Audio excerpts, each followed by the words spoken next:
नमस्कार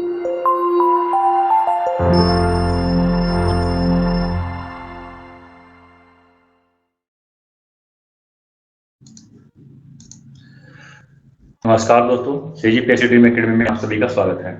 तो दोस्तों, आज हम राष्ट्रीय अंतर्राष्ट्रीय स्तर के करंट अफेयर को पढ़ेंगे जो मार्च और अप्रैल माह से संबंधित होगा।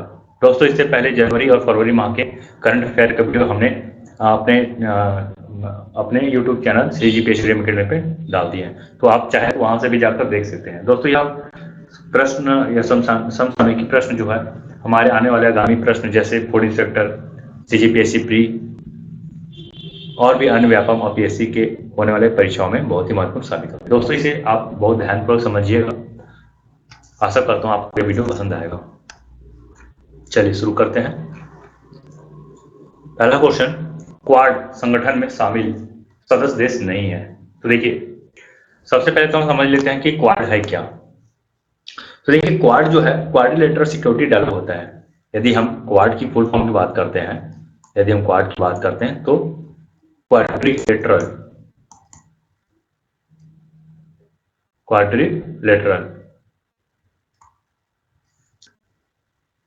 ठीक है दोस्तों, क्वाड्रिलेटरल सिक्योरिटी डायलॉग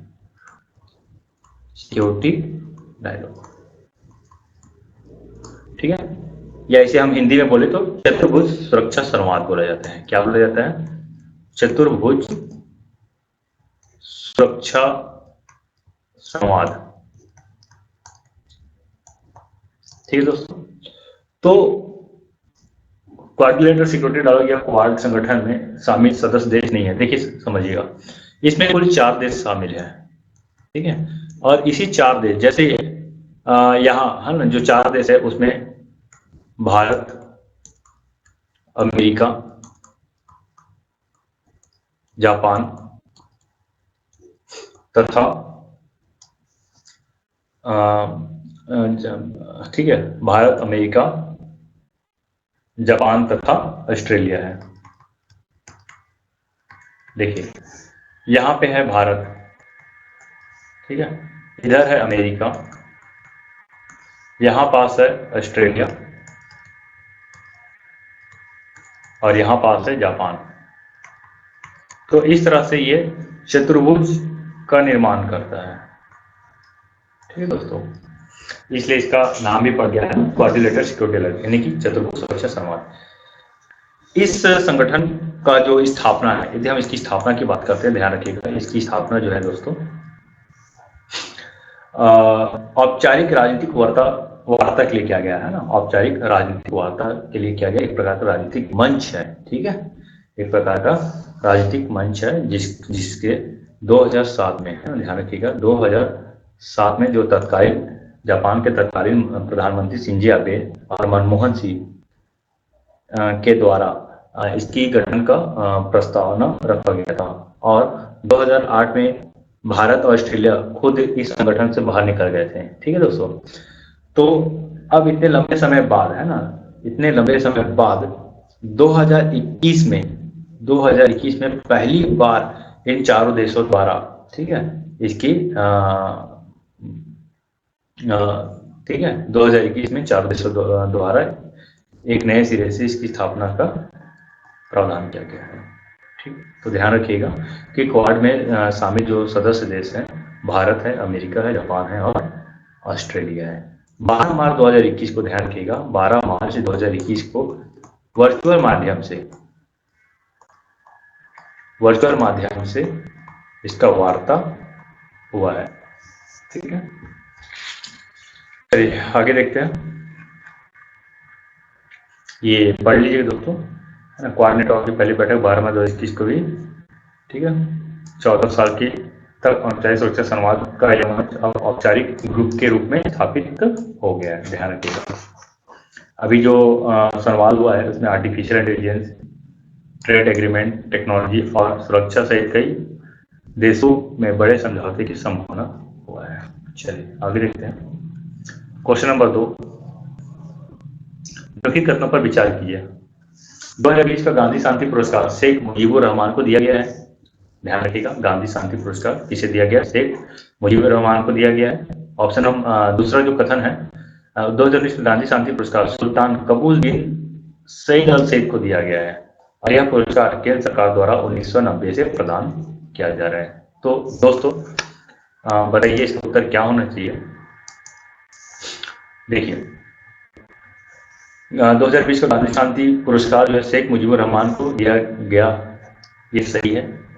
और 2019 ध्यान रखिएगा, अभी 2021 में समझिएगा 2021 में इस पुरस्कार का वितरण किया गया है और 2021 में 2019 और 2020 ये दोनों वर्ष का गांधी शांति पुरस्कार प्रदान किया गया है, संयुक्त दोनों वर्ष का इसी, क्योंकि 2019 में कोरोना काल के चलते है ना, 2019 में नहीं 2020 में कोरोना के चलते 2019 का गांधी शांति पुरस्कार की घोषणा सरकार द्वारा नहीं किया गया था, इसलिए 2021 में 2020 और 2019 दोनों का एक साथ घोषणा किया गया। तो 2020 में शेख मुजीबुर रहमान को दिया गया है और 2019 में सुल्तान कबूल बिन सईद अल सईद को यह पुरस्कार दिया गया है। इस तरह से यह कथन 1 और 2 दोनों सही है, लेकिन कथन 3 देखिए समझिएगा, कथन 3 गलत है।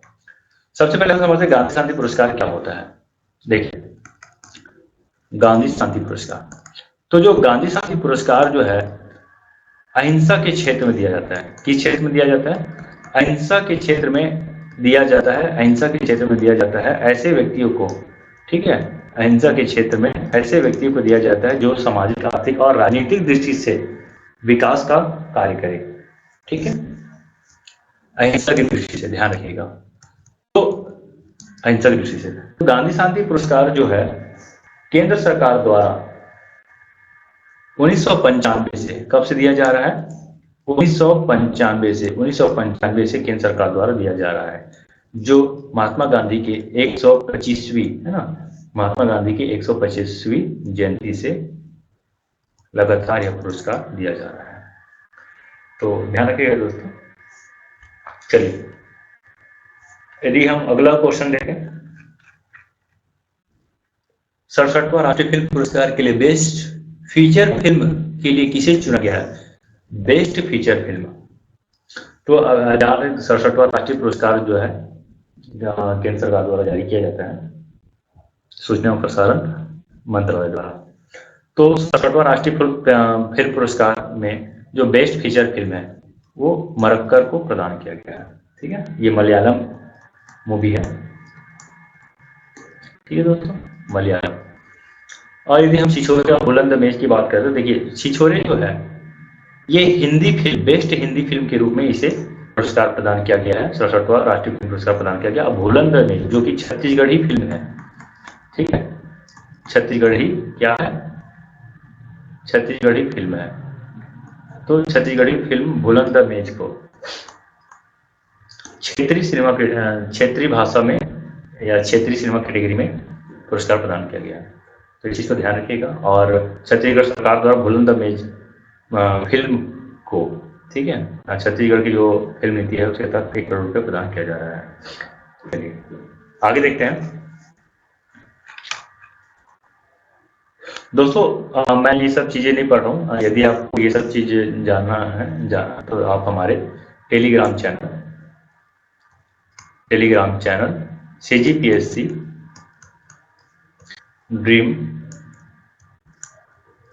एकेडमी, ठीक है,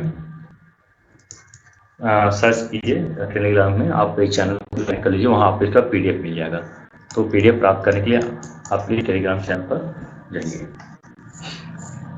दादा साहब फाल्के पुरस्कार 2019 किसे प्रदान किया गया है? तो दादा साहब फाल्के पुरस्कार 2019, ध्यान रखिएगा 2019 है। देखिए जो दादा साहब फाल्के पुरस्कार जो है प्रति वर्ष दिया जा रहा है राष्ट्रीय फिल्म पुरस्कार के दौरान, है ना, राष्ट्रीय फिल्म पुरस्कार के दौरान इस पुरस्कार की घोषणा की जाती है। तो 2019 के लिए दादा साहब फाल्के पुरस्कार की यदि हम बात करें तो ये रजनीकांत को मिला। ध्यान रखिएगा रजनीकांत को 2021 में दादा साहब फाल्के पुरस्कार 2019 के लिए मिला है ना, और वो भी 67वां राष्ट्रीय फिल्म पुरस्कार के दौरान इसकी घोषणा हुआ है। यदि हम अमिताभ बच्चन की बात करें तो अमिताभ बच्चन को 2020 में प्रदान किया गया है, ठीक है, 2020 में 2018 के लिए 2018 के लिए इस पुरस्कार प्रदान किया है।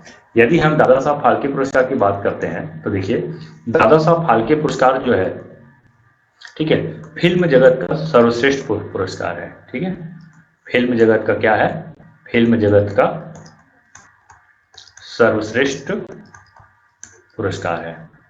ठीक है दोस्तों, पुरस्कार है।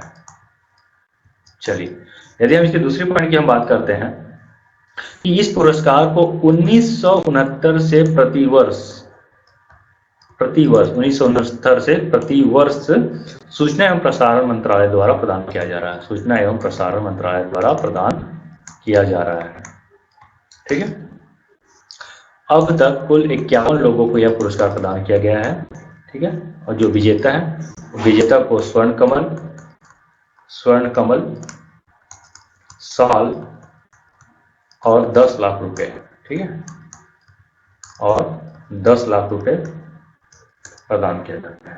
तो ध्यान रखिएगा, दादा साहब फाल्के पुरस्कार 2019 जो है रजनीकांत को प्राप्त किया गया है। यदि हम प्रथम की बात करते हैं तो देविका रानी को प्रथम दादा साहब फाल्के पुरस्कार प्रदान किया गया है, वो भी 1969 में। तो ध्यान रखिएगा दोस्तों, ये क्वेश्चन अभी के एग्जाम में पूछा गया है। यदि हम मंडी रिक्शा की बात करते हैं तो मंडी रिक्शा में दादा साहब फाल्के पुरस्कार से एक क्वेश्चन आया हुआ है। तो यह बहुत इंपॉर्टेंट प्रश्न हो सकता है, शायद अगले एग्जाम में पूछ सके, और नहीं पूछेंगे तो किसी न किसी परीक्षा में आने की संभावना बनी ही रहती है। ध्यान रखिएगा। चलिए, निम्नलिखित कथन में असत्य कथन का चयन कीजिए। जस्टिस एन वी रमना को सुप्रीम कोर्ट के मुख्य न्यायाधीश चुने गए। तो देखिए, हाँ, चुने तो गए हैं, वे 44वें मुख्य न्यायाधीश बने हैं। तो ध्यान रखिएगा, 44वें नहीं है, वे 48वें मुख्य न्यायाधीश हैं। तो ये गलत हो जाएगा। इनका कार्यकाल अप्रैल 2021 से प्रारंभ हुआ है। तो हाँ, हुआ है। इन्होंने मुख्य न्यायाधीश जस्टिस शरद अरविंद बोबड़े का स्थान ग्रहण किया है। तो हाँ, तो इस तरह से दोस्तों इसका सही उत्तर हो जाएगा विकल्प बी। असत्य कथन जो है, देखिए, असत्य कथन जो है बी हो जाएगा। तो ये 48 क्रम के।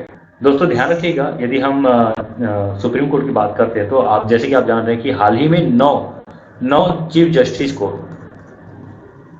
सुप्रीम कोर्ट के जज के तौर पर नियुक्त किया गया है, जिसमें से तीन जो है महिला जस्टिस है। तो ध्यान रखिएगा, बहुत ही इंपॉर्टेंट है, किसी न किसी एग्जाम में ये पूछा जाएगा ही जाएगा। तो देखिए, 3 जस्टिस जो है महिला है। ठीक है, और इन महिला जज में पहला जो है जस्टिस बीबी है ना, बीबी नागरत्ना। ठीक, दूसरा जो है हिमा कोहली, और तीसरा जो है बेला एम त्रिवेदी।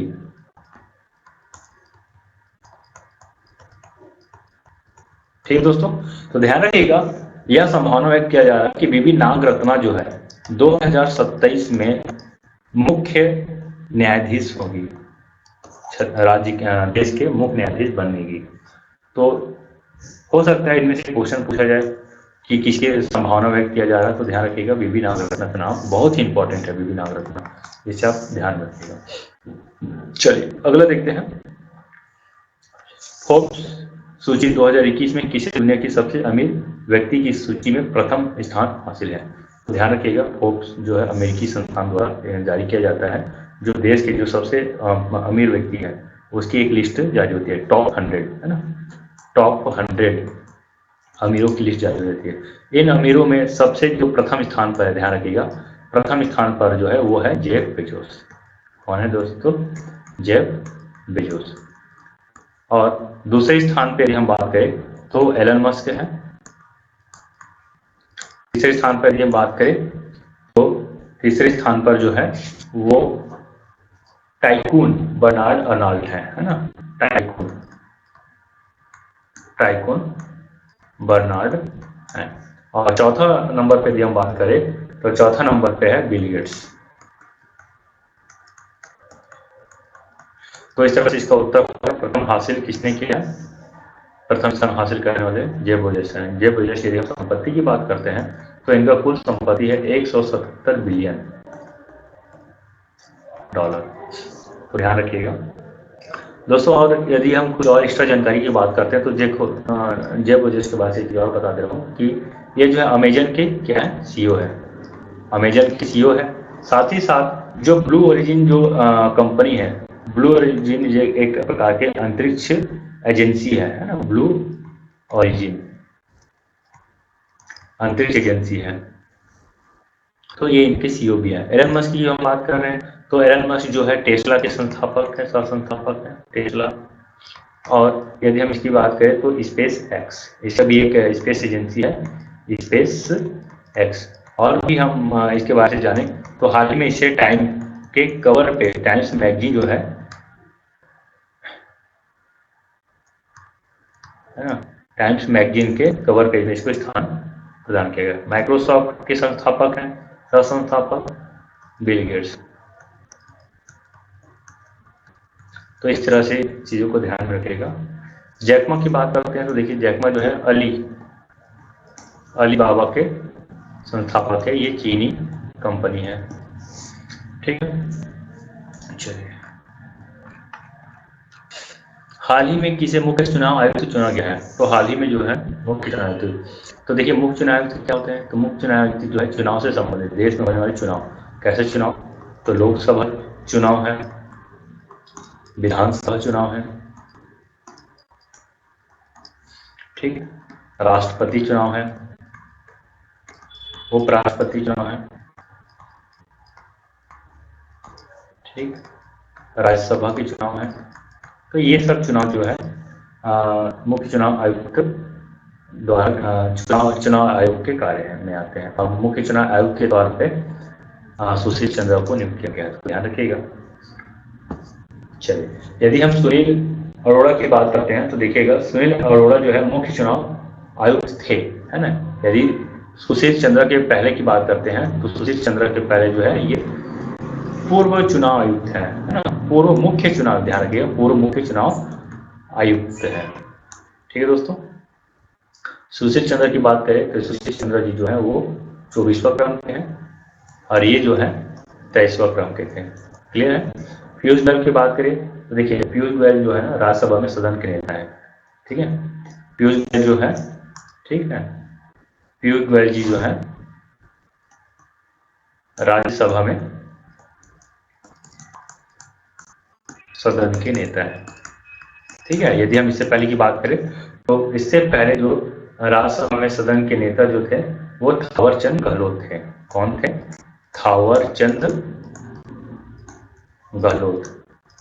ध्यान रखिएगा थावरचंद गहलोत को क्या राज्यपाल, है ना, राज्यपाल बनाया गया है। थावरचंद गहलोत को राज्यपाल बना दिया गया है। ठीक है, तो इसकी सीट, यह सीट रिक्त हो जाने की वजह से पीयूष गोयल को राज्यसभा में सदन के नेता बना दिया गया है। देखिए यदि हम लोकसभा की बात करें तो लोकसभा में सदन के नेता क्या होते हैं?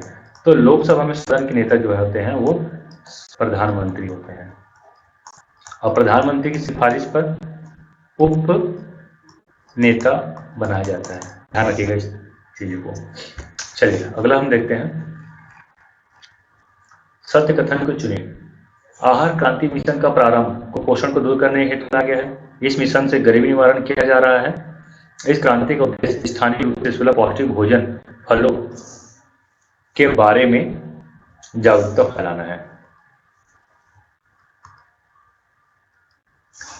या उपरोक्त सभी। तो देखिएगा आहार क्रांति, ठीक है, यदि हम आहार क्रांति की बात करते हैं तो आहार क्रांति मिशन जो है केंद्र सरकार द्वारा जारी चलाया जा रहा है। ठीक है दोस्तों, केंद्र सरकार द्वारा चलाया जा रहा है और इसे 13 अप्रैल, ठीक है, 13 अप्रैल 2021 से पूरे भारत में लागू किया गया है। तो आहार क्रांति मिशन जो है ऑप्शन सी है ना, मतलब इस क्रांति का उद्देश्य स्थानीय रूप से सुलभ पौष्टिक भोजन, है ना, सुलभ पौष्टिक भोजन फलों और सब्जियों के बारे में जागरूकता फैलाना है। तो इस चीज को ध्यान रखिएगा। चलिए अगला क्वेश्चन देखते हैं, ये पढ़ लीजिएगा। ठीक है, ऑस्कर अवार्ड 2021 किसे प्रदान किया गया? तो ऑस्कर अवार्ड जो है 2021 जो है नोमैडलैंड को प्रदान किया गया है। ठीक है, शिशोर की बात करें तो इसको 67वां राष्ट्रीय फिल्म पुरस्कार हिंदी के लिए मिला है और पैरासाइट जो है तीसरा ऑस्कर अवार्ड प्राप्त किया है। ठीक है दोस्तों, जो ऑस्कर अवार्ड की बात करें तो ये 93वां ऑस्कर अवार्ड है। ध्यान रखिएगा नोमैडलैंड जो है 93वां ऑस्कर अवार्ड है। ठीक है, और यदि हम बेस्ट एक्टर की बात करें ठीक, तो बेस्ट एक्टर के तौर पे एंथनी हॉपकिंस को बेस्ट एक्टर के तौर पे पुरस्कार प्रदान किया गया। अगला क्वेश्चन, निम्नलिखित कथन को पढ़िए। व्यास सम्मान 2020 सागर पगार को प्राप्त हुआ है। सरस्वती सम्मान 2020 शरण कुमार लिम्बाले को प्राप्त हुआ है। तो देखिएगा व्यास सम्मान, सबसे पहले हम समझते हैं व्यास सम्मान क्या है।